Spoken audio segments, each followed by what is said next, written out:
gente tem falado aqui no Bandeirantes Acontece, ao longo dos últimos dias, sobre o caos que vive a Colômbia. A primeira informação tratava de reforma tributária e que a população estaria descontente com tudo aquilo que estava preceituado nessa reforma. E as notícias vão chegando, o caos se instalando, se espalhando pelas cidades e há outras motivações cada vez mais claras na população colombiana e que tem transformado aquele cenário num cenário, muitas vezes, em um cenário de guerra. A gente vai falar sobre esse tema. Antes da gente começar a conversar com o professor Paulo Velasco, eu quero levar ao ar o depoimento de uma brasileira, a Thaís Ferreira, que a Gabriela Guimarães teve a possibilidade de fazer contato. Ela mora na Colômbia e conta um pouquinho pra gente o que ela tem vivido naquele país. Aqui é a Thaís, estou mandando esse áudio diretamente da Colômbia para vocês. Eu sou uma brasileira, que moro aqui na Colômbia já tem 10 anos e realmente nesse momento o clima aqui é bastante tenso, Existem várias manifestações e a manifestação principal nesse momento é a revolta, do povo colombiano contra a reforma tributária. Então isso está gerando muitos conflitos, tem muita gente na rua protestando, porque agora nós estamos vivendo numa era numa versão de colombianos que eu digo que se preocupam muito com os direitos deles. Então tá todo mundo na rua lutando pelos direitos e contra essa nova reforma. Então isso tem ocasionado muita violência, muita insegurança, para moradores, para os comércios. Por exemplo, aqui os shoppings que fechavam 9 horas da noite, 10 horas da noite, está fechando 3 horas da tarde. A maioria das cidades estão colocando toque de queda, quarentena obrigatória a partir das 3 da tarde. Além disso, os caminhoneiros estão fazendo protesta, que significa que eles não estão se mobilizando pelo país. Então tem escassez de gasolina, tem escassez de alimentos, tem várias coisas acontecendo nesse momento. Por outro lado, tem outros grupos de pessoas que estão fazendo manifestações passivas, através da arte, através da música.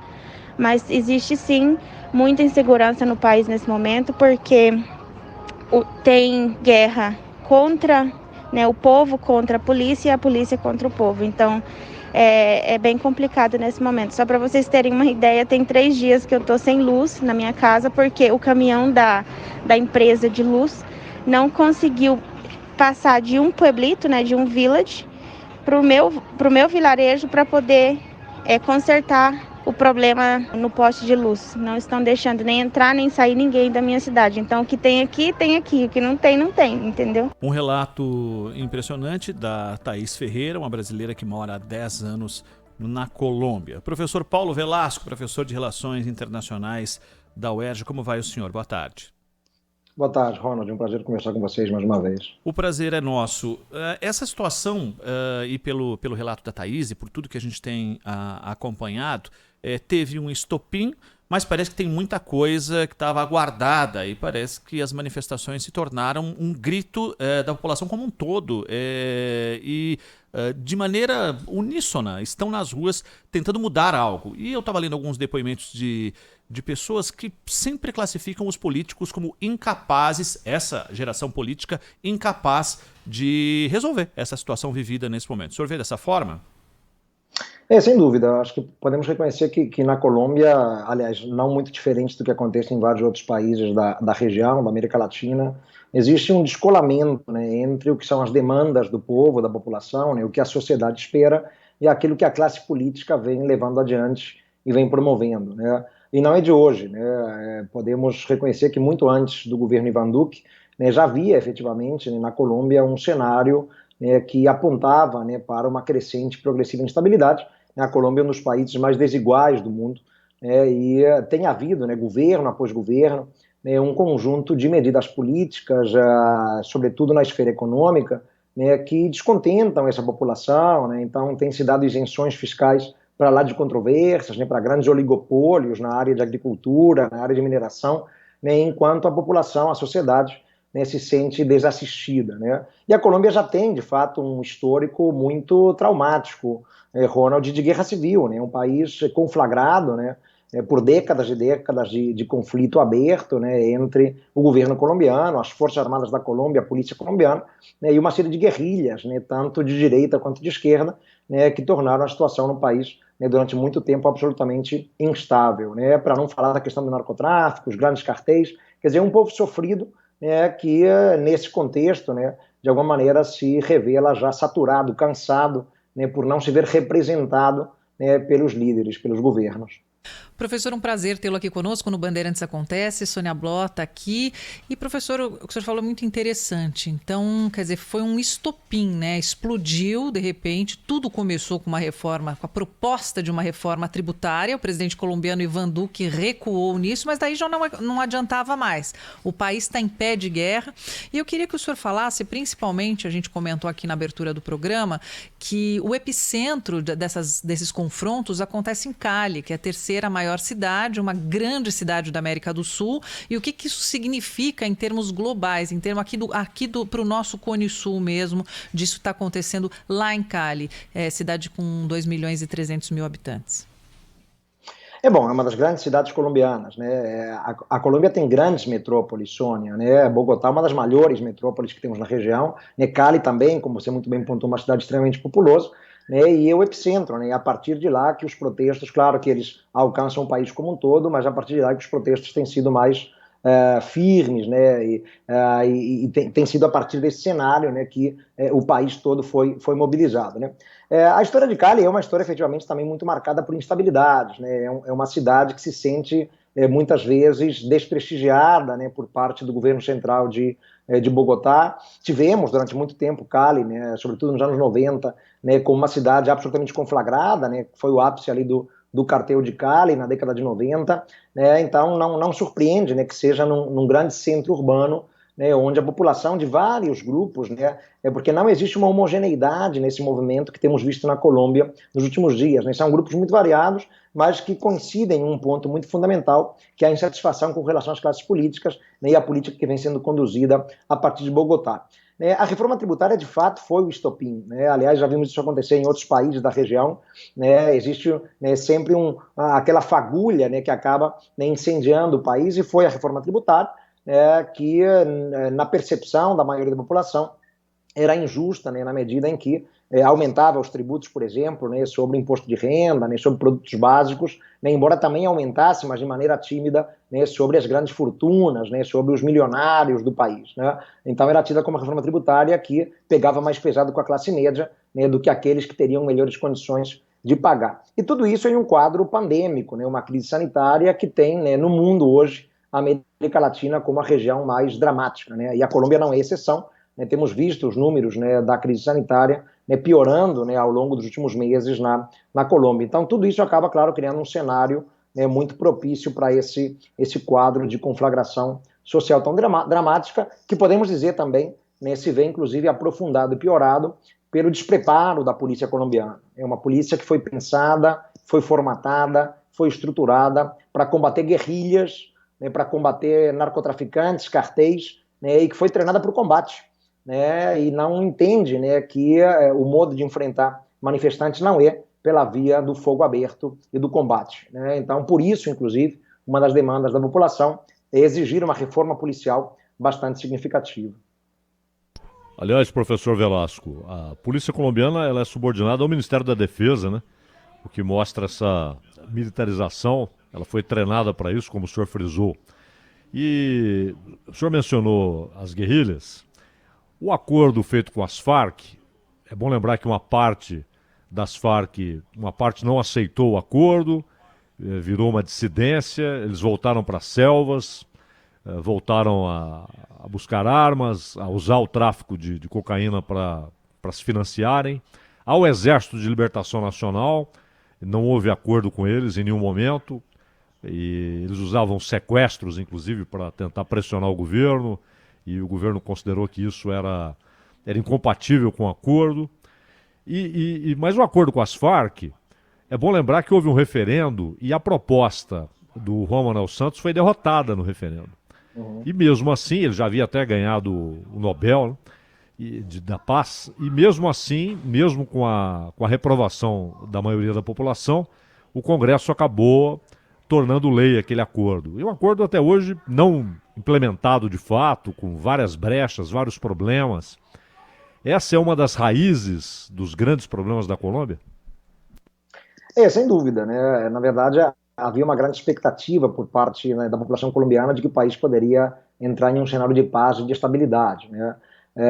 Já naquele momento, né, a época do referendo que você muito bem se referiu, Cláudio, uma parte importante da população, é bem verdade que o não venceu por uma diferença de votos muito pequena, mínima, mas venceu, né, mas essa parcela, né, que acabou prevalecendo no referendo que foi contrário ao acordo de paz, questionava alguns pontos, né? Então a ideia de anistia, por exemplo, que seria dada a boa parte dos combatentes das Farc, né? Uma parcela significativa da população colombiana não concordava com essa anistia, né? Porque afinal de contas, né, foram décadas de guerra e é difícil encontrar alguma família colombiana, sobretudo em algumas regiões do país, que não tenha tido entes queridos mortos ou sequestrados, né, no contexto da guerra promovida contra as Farc ou pelas Farc, né?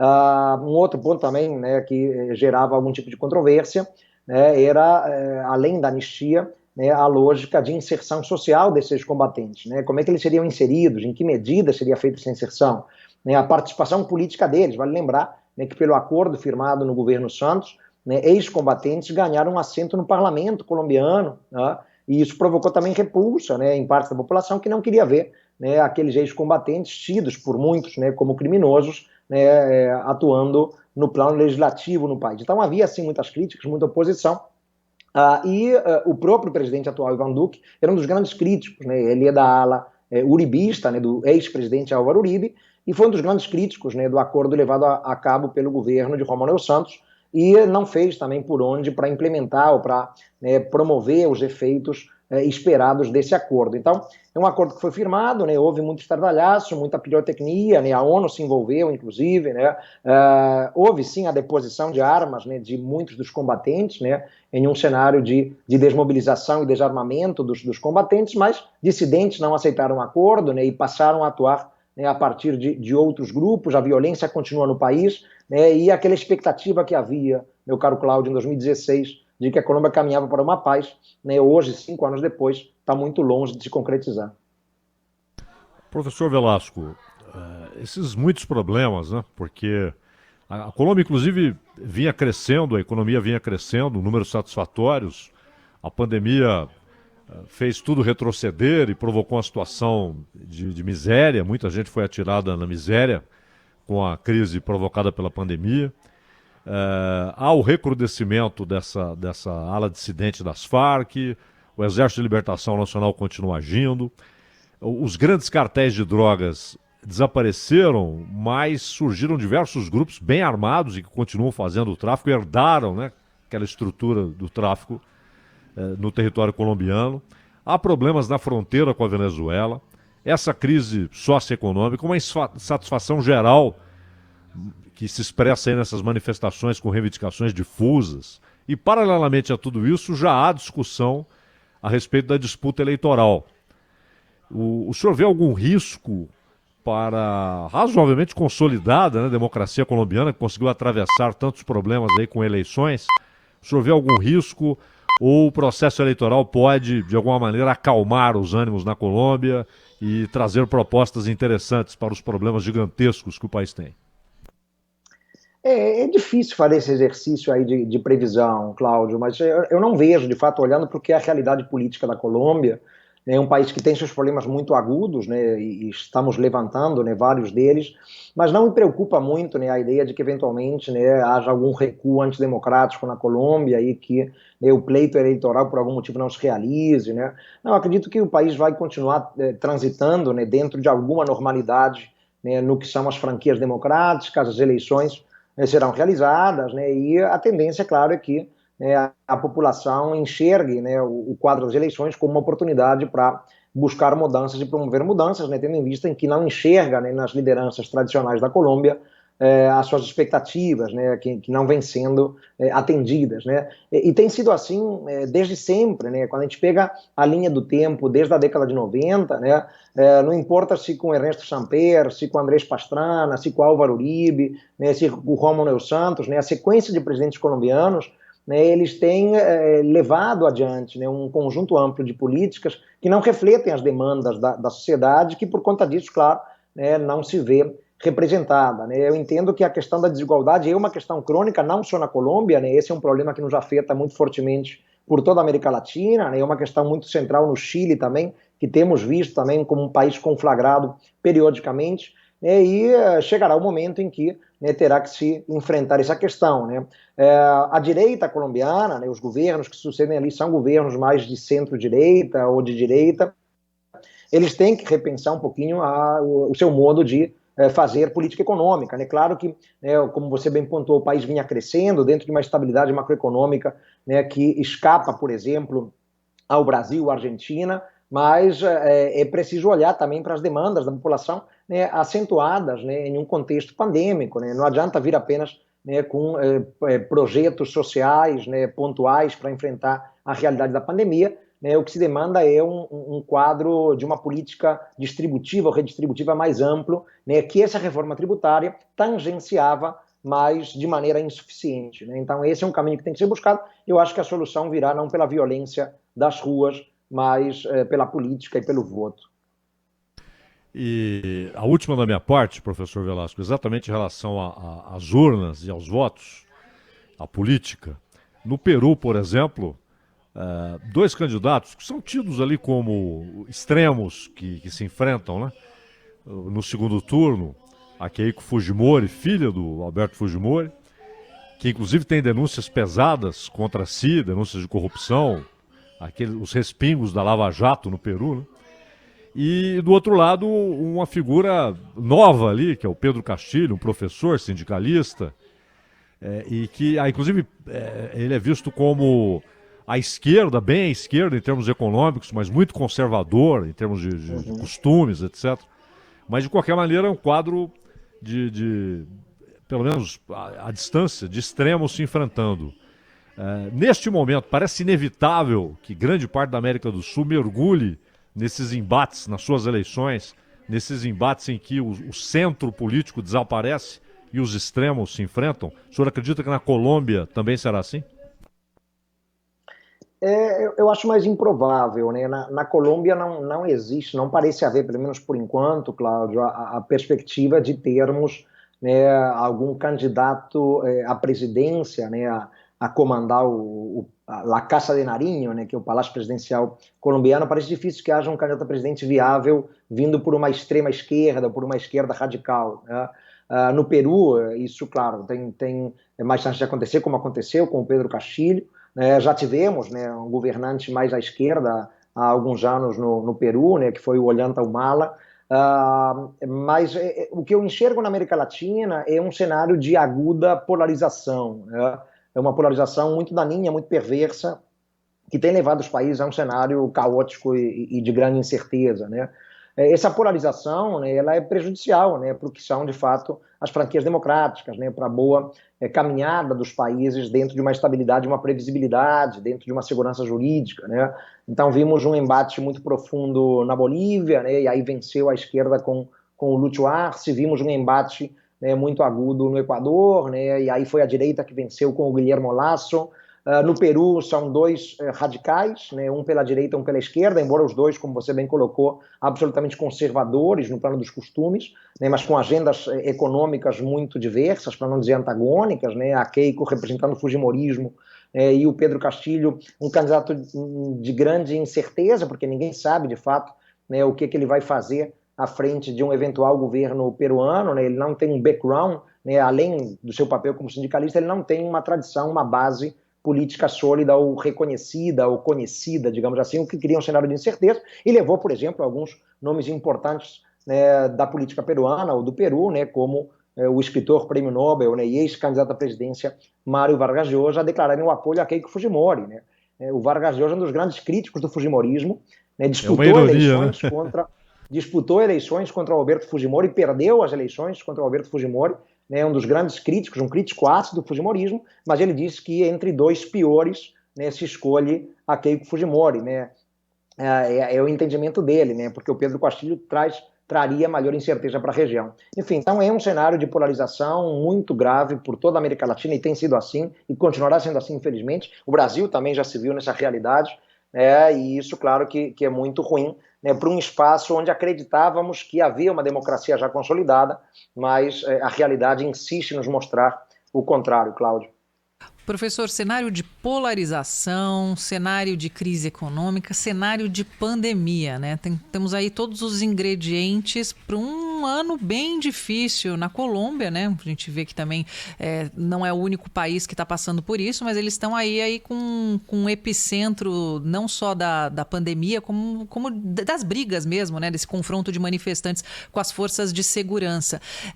Um pouquinho antes de começar todo esse caos nas ruas, o presidente colombiano foi à rede de rádio e televisão falar que a preocupação do país era com essa cepa britânica que estava no território colombiano e que os colombianos precisavam tomar cuidado, etc. e tal. Agora, com esse cenário, a gente pode prever aí que vai ser um combate em termos sanitários bem complicado, professor?